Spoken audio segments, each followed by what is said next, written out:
કૃષ્ણ, જય Swaminarayan. Welcome to my new vlog દેરાણી જેઠાણી. ચલો આજે અમે દેરાણી જેઠાણી જઈ રહ્યા છે એક મસ્ત જગ્યા પર. તો આજે તમને બતાવું કે ઉનાળાની સ્પેશિયલ જગ્યા છે જે એ તમને ઉનાળામાં મતલબ બહુ હેલ્પફુલ છે.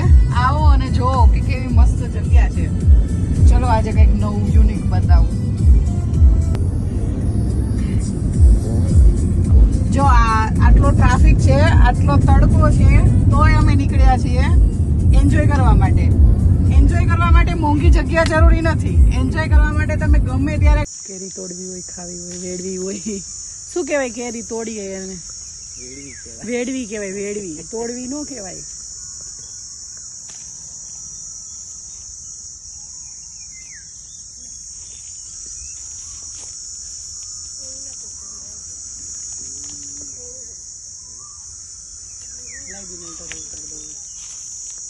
માર જેઠાણી કેરી વેડે છે.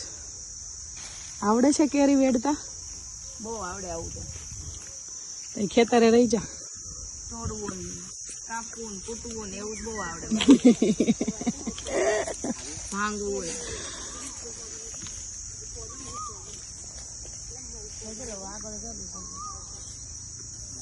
જો મિત્રો આંબે ચડે. ગામડાના હોય ચડી કે હું ન ચડી શકું. જો પગ ભાંગી જાય, ટાટિયા હોતી ભાંગી. ઉપર કોણ આને ચડવાનું કેતું હોય છે? ત્યાં કેરી તોડી. આંબે પાકેલી કેરી છે. જો ફ્રેન્ડ, બહુ જ મસ્ત જોરદાર છે. ખાધી કોઈ આંબે પાકેલી કેરી, અને એ સિટીમાં રહીને આંબે પાકેલી કેરી. લાકડી કહેવાય. લાકડી ઉતાર્યો. લાકડી કહેવાય. લાકડી બડો ન કહેવાય. મિત્રો આ ગામડે કોણ આને બડો કે? જેને જેને કીધું હોય જો એને જાંગલી ઊંચી કરી. ગામડાની જો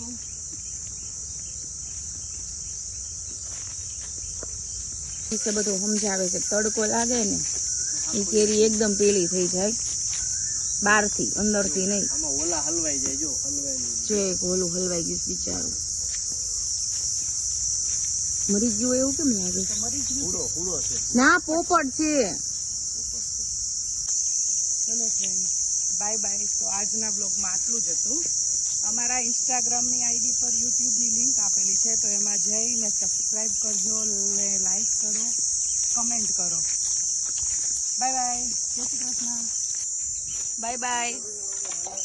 ચલો હવે મળીએ નેક્સ્ટ બ્લોગમાં. લાઈક કરજો બધા.